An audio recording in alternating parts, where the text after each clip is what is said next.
Back in the early days when I started programming, you'd get these programming magazines and they'd have little sample programs that you could type in and understand the operation of the program. That was followed by 20 years of dark ages for most of the game industry, where there are lots of games shipping, but very little source that you could download and understand yourself. I think that's finally opening up again, with us releasing the Unreal Engine 4 source code.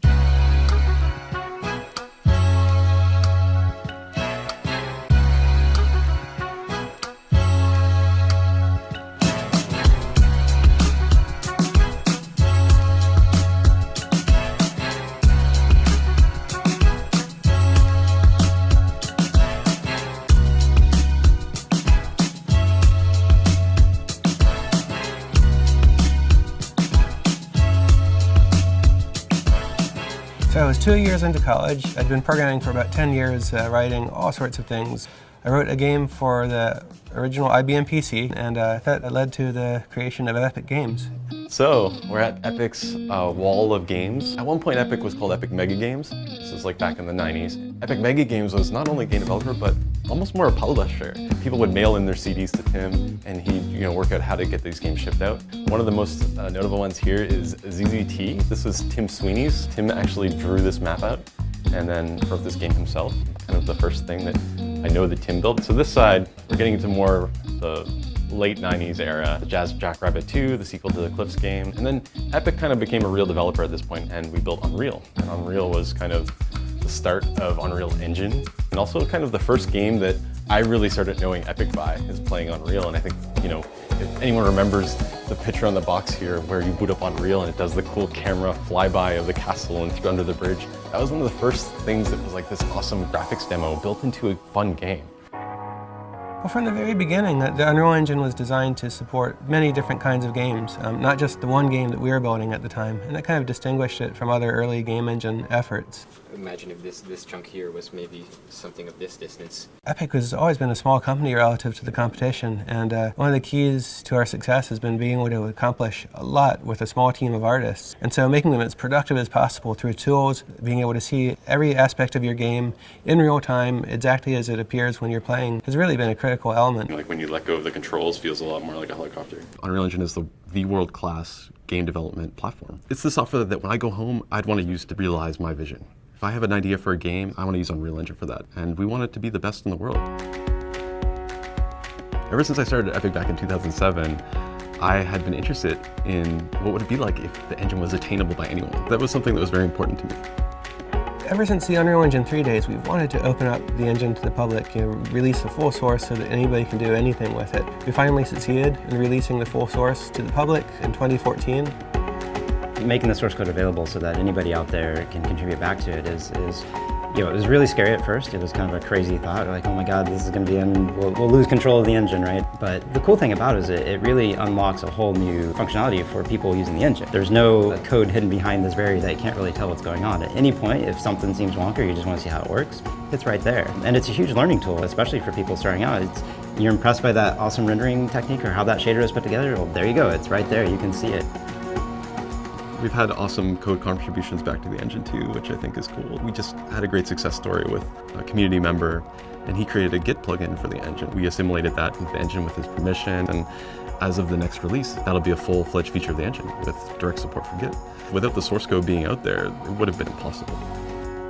With Unreal Engine, we're really aiming to bring the success closer to the developer. We want to empower creativity. We want to watch people take their ideas and just go nuts with them. Hey everyone, welcome to the weekly Unreal Engine Twitch live stream. I'm Chance Ivey, your community manager, and I'm here with some new friends and great friends of Epic, but I just met them earlier this week. We got Lee Riley and Rick Olson from GitHub. Also, we're going to get into the Game Jam finalists and play those awesome games. Each week, we interact with the public on our Twitch channel. It's just a way that we can address our community, listen to our community, and be available.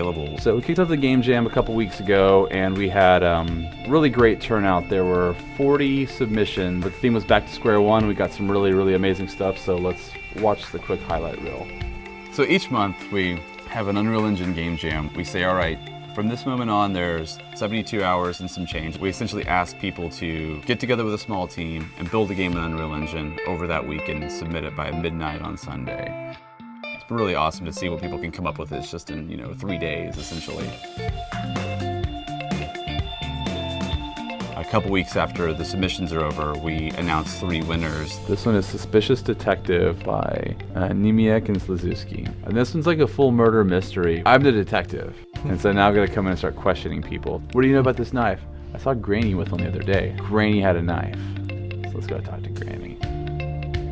Granny, tell me about this knife. Have you seen this knife? It looks like it's good for chopping stuff. Something just gets circulated and just everywhere. And everyone's like, can you believe this? He's doing this? Like, we need to reach out to this guy. It's like, can we hire that guy? Like things like that. People are doing stuff that is blowing our rendering guys' mind, blowing our artists' mind. Like, how did they do that? Like we want to see what these people are doing. So yeah, congratulations to all the winners. The community has always been so giving. They're the most generous community I've ever worked with. People will spend hours doing something to help you out. Hi everyone, we're live at Epic headquarters. I'm here. I get to interface with our community, our very passionate Unreal Tournament community. We look at their maps, we give them feedback, they give us feedback on the game, they tell us what they like, what they don't like, so it's been a really, really great interactive experience with these guys. First of all, we're going to take a look at Captain Migraine's amazing Leah map. One of the guys in our community, his name's Captain Migraine. He's been a member of the Unreal Tournament community for a long time. He made a remake of a map that was done back in, I think, Q2 2004. We really, really enjoyed playing it, so we decided to feature it. This is the game actually running in the editor. You can see if I turn on all the editor assets, you can yeah, because if it looks like a painting. It's gorgeous.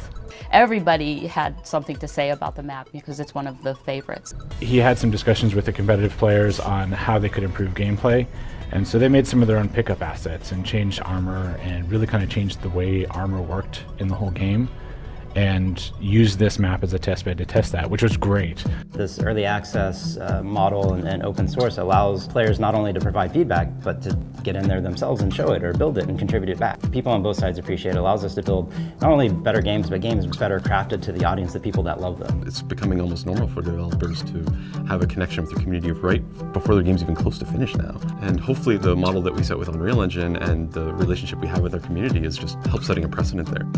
Anybody that comes in that wants to be a part of Unreal Engine, we can help them be a part of Unreal Engine, not just helping them make their games, but help them in the community. I really, really do think that the future of gaming is going to be companies working with the community, letting the community shape their games and change the way the games are made. We've operated a closed source engine for over 10 years, followed by 1 year of experience with a completely open source engine. And the open source experience has been freeing and far superior.